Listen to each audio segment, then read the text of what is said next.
Ramil Madriaga sa polluted source. He is facing kidnapping with murder charges. In 2021, one member of the anti-kidnapping gang was killed. The PNP, member of the anti-kidnapping gang. And then they were arrested in 2022, 2023. That's why he's in jail. And now we're going to give credence to a polluted affiliation. Madam Chair, there's a point of order. That's somebody who's a polluted source. Ano na?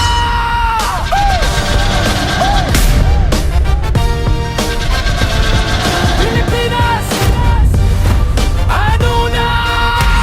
Andito na si Boss Rick nakatingin. Yan ang tatalakayin natin sa video na ito sapagkat itong taong na ito, si Madriaga, ito yung tinatawag nilang state witness para sa impeachment trial na ginagawa dyan sa Congress ng mga obob din, ng mga kongresista. Kung mapapansin ninyo, dito sa tao na ito, paiba-iba yung sinasabi at kung mapansin talaga ninyo, ito po ay convicted na. Nakakulong po ito. Kung mapansin ninyo sa video, yan, makikita ninyo dyan sa video, pinusasan po ito bago magsalita. Kaya nga ang tanong natin dito bakit ganito? Ito na ba yung bagong Pilipinas? Paano kaganito? Ang gulo talaga Pero bago tayo magsimula rito, siyempre, shoutout muna sa lahat ng mga subscribers, mga viewers, silent viewers, siyempre ba yung ating mga commentors, and of course, doon sa ating mga strikers. Nakikita ninyo dyan sa screen ngayon. Pag yung ating mga bashers, tutulog na yata kayo. Huwag nawawala na kayo kasi parati kasi kayo mga olats, kasi mga obob kayo, mag-comment kayo sa baba. Binibigyan ko pa naman kayo ng karapatan bilang isang mamamayang Pilipino na mag-comment, mag-react, magbigay ng opinion at kung ano-ano patungkol sa video na mapapanood ninyo. Kaya kayong mga op-op, kung hindi kayo mga alien, mag-comment kayo. Ngayon, bago natin pag-usapan, itong si Madriaga, napakasikat dito. Alam niyo mga kapatid, mga kababayan at mga boss, kahit mag-scroll kayo na mag-scroll sa mga short videos, long video, kung ano-ano pa yan, mga reels, kung ano-ano pa yan, nandun yung pagmumukha nitong hinayupak na itong Madriaga na ito. Akala mo naman kung sinong santo. Pero hindi pa pala tayo nagsisimula nito. Magsimula muna tayo. Bilisan natin isang magandang umaga. Luzon, Visayas at Mindanao. At syempre pa sa mga kapatid natin, mga kababayan natin na nasa iba't ibang panig ng mundo. Magandang umaga, magandang tanghali, magandang hapon, magandang gabi po sa inyong lahat yan. Kamusta na po kayo? Sana po nasa mabuti kayong kalagayan. At sana po patuloy kayong gabayan ng ating Panginoong Diyos. Ngayon, balikan natin itong Madriaga na ito. At mamaya, mayroon tayong ipapakitang video rito na sinasabi ng Pangulo ng ating bansa, nahuli na, nasukol na itong si Saldico. Yan ang isa sa ating pag-uusapan dito. Pero focus tayo dito sa ugob na ito na talaga namang sikat na sikat, pinag-aagawan ng mga bias din ng mga mainstream media. Panoorin natin ang video at mamaya magbibigay tayo ng mga reaction. Pero bago pala yan, ito, batiin natin ang sabihin nito. Pagkakaroon daw sa kanilang lokal sa Gasak, distrito ng Pampanga West. Galing po kay kapatid na Edgar Adyon. Shoutout po sa inyo dyan. Si kapatid na Reme Gichel. Galing po sa lokal ng Cainta, distrito ng Rizal. Shoutout po sa inyo dyan mga kapatid. At ito pa, galing kay kapatid na William Macaraig. Shout out po sa inyo dyan at maraming salamat po sa panunood. Nanonood po sila ngayon. Pa-shoutout po straight, tagalokal ng Santa Maria Distrito ng Bulacan South. Galing po kay kapatid na Melvin Labay. Shoutout sa inyo dyan kapatid. Meron pa dito isa. Mula naman sa Puerto Princesa, West Extension, Distrito ng Palawan. Nanonood yung Tumarong Family at Lopres Family. Shoutout po sa inyo dyan. Maraming salamat po sa patuloy na panonood ninyo. Galing po ito kay kapatid na Kendra Sepia. At syempre, yung ating kapatid doon sa Wellington, District of Edmonton, Alberta, Canada, si kapatid na Teo Di Valle. Shoutout po sa inyo dyan kapatid. Maraming salamat po sa patuloy na suporta ninyo dito sa ating munting channel. Ngayon, panoorin na natin ang video nitong si Madriaga kung ano nga ba ang characteristics meron itong Madriaga na ito na sikat ngayon at nagtataka tayo, mamaya magbibigay tayo ng reaksyon dito, pero ito, panoorin muna natin. Ito na! Taong 1996 nang makasuhan si Ramil Madriaga dahil sa pagdukot sa isang Chinese businessman. April 30, 1997. Guilty ang naging hatol ng 1996 kinasuhan kasi nga kidnapping, nandukot ng mga tao. So ibig sabihin, kidnapper ito. Ituloy pa natin. Pasig City Regional Trial Court para sa kasong ping for ransom at ang hatol, death penalty. Pero taong 2003, pinawalang sala sila ng Korte Suprema. Mula noon, 2010, napawalang sala. Akalain ninyo mga kidnapper, huling-huli sakto pero napawalang sala pa rin. Bakit kaya? Ituloy natin. business as usual daw ang grupo. Kabilang nga sa naging biktima nila ang magpinsang Filipino-Chinese na na-rescue sa Laguna. Kaugnay nito, sinampahan ng kasong kidnapping sila Ramil Madriaga. Ayon pa sa PNP, plano na naman daw mambiktima ng grupo. Yeah, that's what we're getting. Plano na naman mambiktima ng grupo. Pero Ano babala ng PNP? Noon ha? Ito, panoorin natin ang sinasabi ng PNP. Pag hindi namin tututukan doon, marami pang magiging biktima. Kaya bago pa man makapag-regroup sa visa ng warrant of arrest nitong July 13, 2023, tinunton ng PNP AKG ang hideout ng mga Madriaga. Nang makarating sa Rizal, hindi na sila nakapalag. Isa-isa ng inaresto ang 5 suspect na sina Ramil Madriaga. Habang pinoproseso sila sa opisina ng PNP, si Madriaga biglang hinimatay. Naloko na! O nung na-arresto na siya, biglang hindi matay. Kung bakit kaya? Tuloy! Sa visa ng search warrant, madaling araw ng July 29, 2023, nagtungo ang nasa 100 operatiba sa isang farm sa bayan ng Pangi, Laguna na pagmamayari ng mga Madriaga. Ang mga nakatanim daw dito, mga armas, Pag tinan mo yung profile, talagang mahirap sa putin. Yung 8 kilometers away from the road. Talagang tagong-tago, well vegetated. And when it comes to position talagang vantage point sila, may mahirap pa.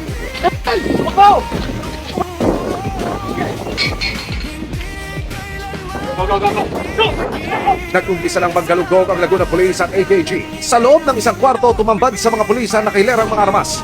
Nang buksan ng isang kahon sa gilid ng kama, maging ang mga pulis na panganga sa kalidad ng mga baril na nakuha. Sa kabuuan, na-harvest ng mga pulis ang 4 na caliber 38 revolver, 2 M16 rifle, 3 12-gauge shotgun, 3 kalibre 22, isang Beretta 9mm, isang Uzi submachine gun, isang caliber G57 mga bala. Yan ang kanilang star witness. Si Madriaga na isang kidnapper, isang pangulo ng kidnap for ransom group. Ibig sabihin, walang ginawang mabuti sa kapwa itong tao na ito. Pero ngayon, ginawa nila mabuti para sa tao bayan. Hindi ba mga kapatid, mga kababayan, mga boss? Dito natin mapapansin na itong si Madriaga, isang convicted criminals. Makikita naman natin sa video na marami nang napatay ito, maraming nakidnap. Pero ngayon, pinagkakatiwalaan nila. Kaya ang tanong ko sa inyo mga op-op kayo, lalong-lalo na kayo dyan sa Kongreso, oo, kayo dyan sa Kongreso mga op-op kayo, bakit kayo nagtitiwala sa isang taong kriminal, isang taong kidnapper, at isang taong walang ginawang maganda sa bayan natin? Bakit ganyan kayo? Kung ikukumpara ninyo, itong si Madriaga, doon sa 18 ex-militar na lang ang tawag natin kasi galit na galit sila pag tinawag na ex-marines eh. O ex-militar, yung 18. Yung 18 ex-militar, wala pang kaso ha? Kakasuhan pa lang. Kakasuhan pa lang ng mga upo. Hindi nila pwedeng tanggaping witness. Hindi nila pwedeng tanggaping star witness sapagkat ang papangit daw ng mga credibility nitong mga tao na ito. Kesyo, nag-awol sa serbisyo, nagsisinungaling at kung ano-ano pa. Samantalang itong si Madriaga na galing sa kulungan na mismo. Kung bakit siya nakulong, yun ang dahilan kung bakit siya nakulong doon sa mga ginawa niya. Pero pinagtitiwalaan nila itong Madriagang ob-ob na ito. Mas ob-ob kayo. Teka muna, may napansin lang ako sa video. Noong pinasok doon sa Kongreso itong si Madriaga, bakit nakaposas ito? Ibig sabihin, wala kayong tiwala sa tao ito. Kasi kung may tiwala kayo, dapat hindi nakaposas. Hindi po ba mga kapatid, mga babae at mga boss? Asan ang logic doon? Pinapunta ninyo doon sa Kongreso para mag-testify na kung ano-anong pinagagawa ni Vice President Sara Duterte sa kanyang confidential fund. At ito nga yung pinagtitiwalaan ninyo, itong isang convicted criminal. Tapos, pinusasan ninyo. Pero, ang laki ng tiwala ninyo. Mga ubog, nasaan yung logic ninyo? Okay, may magsasabi na naman siguro, Boss Rick, ganun talaga eh. Yun ang protocol eh. Protocol pala eh. Protocol yun. Yung may posas na pupunta doon sa Congress. Bakit yung pinusasan pa din? Hindi po ba mga kapatid, mga kababayan, mga boss? Asan yung logic ngayon? Ngayon, sino yung mga ubog? Ha? Lalong-lalo na, yung lohestro na yan, yung babaeng yan, yung siga-siga dyan sa Congress na yung asawa pala nito, dating nagkaroon din ng problema, may kaso din. Pero itinago niya kasi nga lawyer siya. Panoorin natin kung ano yung sinasabi naman ni Congressman Rufus Rodriguez. Ito, panoorin na natin mga kapatid. Ramil Madriaga is a polluted source. He is facing kidnapping with murder charges. In 2021, one member of the anti-kidnapping gang was killed. The PNP... Di ba? Polluted ang tawag niya kay Madriaga. Polluted source. Ang mga ubog kasi, kaya ang tanong natin dito, kaya ang taong bayan nagtataka eh. Magkano kaya? Ilang maleta kaya yung nakuha ninyo mga ubog kayo? Ituloy pa natin. member of the anti-kidnapping gang. And then they were arrested in 2022, 2023. That's why he's in jail. And now we're going to give credence to a polluted affidavit. Madam Chair. No? Napansin ninyo? Objection! Point of order kagad itong mga opog nito. Diyan sila magaling. Pagka yung tumayo dyan, kagaya nitong si Congressman Rufus Rodriguez, mag-object agad yan. Hindi nila gustong ipagpatuloy yung mga sinasabi nitong tao na ito. Bakit? Kasi nga, halatang-halata na may pinagtatakpan itong mga upong na ito, lalong-lalo na itong babae na ito na nandyan, nangunguna dyan sa hearing na yan. Eto ba? Tuloy natin. Point of You order, must clarify Honorable that trying to Rodriguez. protect somebody who's a polluted source. You are trying to protect somebody. This is a polluted source. Ano narinig ninyo? Point of order. Point of order. Ang sarap mong talaga naman. Nakakaiplag mga kapatid, mga kababayan ng us. Kasi nga, hindi tayo pwedeng manahimik dito sa issue na ito. Bakit? Halatang-halata naman. Ang problema ng bansa natin ngayon, ang sobrang taas ng langis. Pero bakit yung ginagawa nitong mga pinagbubuto natin dito sa Kongreso, puro impeachment ang inuuna? Anong makukuha ng taong bayan dyan, mga ugob kayo? Kayong nandyan sa Kongres, talagang inuuna ninyo. Kasi nga, alam ninyo na pagdating ng 2028, itong si BP Sara, mauupo at mauupo ito sa pagka-presidente. Ngayon, pag naupo ito, alam na ninyo ang mangyayari sa inyo. Yan ang ginagawa ninyo, kaya pinipilit ninyo yung impeachment trial na yan para hindi magpatuloy itong si Inday BP Sara sa kanyang pagiging Pangulo. Pero nagkakamali kayo kasi mga ob-ob kayo at mga tanga kayo dyan. Akala ninyo, walang kapalit. Halimbawa, ipagpalagay na natin kasi yun naman talagang gusto-gusto ninyo. Assuming na lang. O mag-assume tayo rito kasi total, assuming naman kayo. Mukha kayong mga aso at mga miming. Oh, na-impeach ninyo si BP Inday Sara. Tuwan-tuwa na kayo. Matutuwa kayo. O yun ang alam ninyo. Mayroon pang Basti, mga bob. Ang mga tao, syempre, iboboto yan si Basti. Yung mga galit na galit sa ginagawa ninyo, pupunta yan doon kay Basti. Naalala ninyo yung nangyari kay Cory Aquino? Nung namatay si Cory Aquino, biglang naging Pangulo si Noynoy. Pinag-usapan lang natin dito. Baka sabihin ninyo, wala akong respeto. Nirespeto natin yan dahil mga naging Pangulo yan ng ating bansa. Ganyan ang mangyayari. Alam niyo ito, mga ob-ob kayo. Mga ob-ob kayo talaga. Talagang wala tayong masabi dito kundi mga ob-ob ito mga ito eh. Dapat unahin ninyo kung ano yung problema. Solusyon dapat ang gawin ninyo dyan sa Kongreso. Hindi yung puro kayo impeachment. Magkano pinag-usapan ninyo dyan? 125 million? Samantalang itong 18 ex-marines na naman.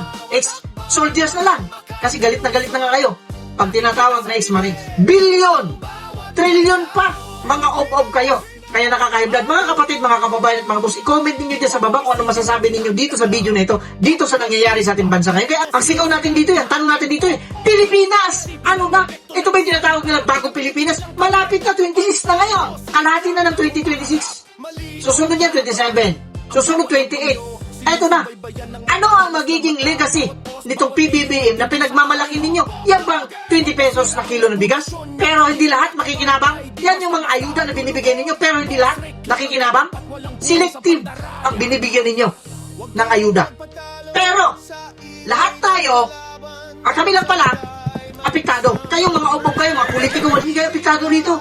Kagaya nga na sinasabi natin dito, kahit umabot pa ng 1,000 ang 1 kilo ng bigas, tuwan-tuwa kayong mga ubog kayo, nakangisi pa rin kayo, nakakuyakoy pa rin kayo. Samantalang ang mga tao, mga ordinaryong Pilipino na kagaya namin, iiyak kami sa gutom.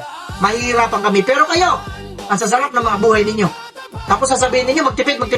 Mga ubog kayo. Nung isang araw lang, may nakita ko. Sigurado ako, politiko yon. Nakawangwang. May motorsiklo pa. Swerte lang kayo, hindi ko nabidyohan, mga ubog kayo. Asan yung pagtitipid na sinasabi ninyo? Yan ang sinasabi natin dito, mga real talk tayo rito. Reality yung nangyayari talaga sa ground na sinasabi nila. Yun ang nakikita natin. At nahihirapan rito, unang-una yung mamamayang Pilipino na mahirap. Pero kayo mga politiko, na mga ob-ob kayo, na sinatawag naming mga hangul kayo sa kape. Mahilig kayo sa kape. Gutom na gutom kayo sa kape. Ano ibig sabihin ng kape, boss? Kapangyarihan at pera. With that, kaya na sinasabi natin dito, mag-iingat po tayong lahat. Wala lang sa mga tao. Ob-ob.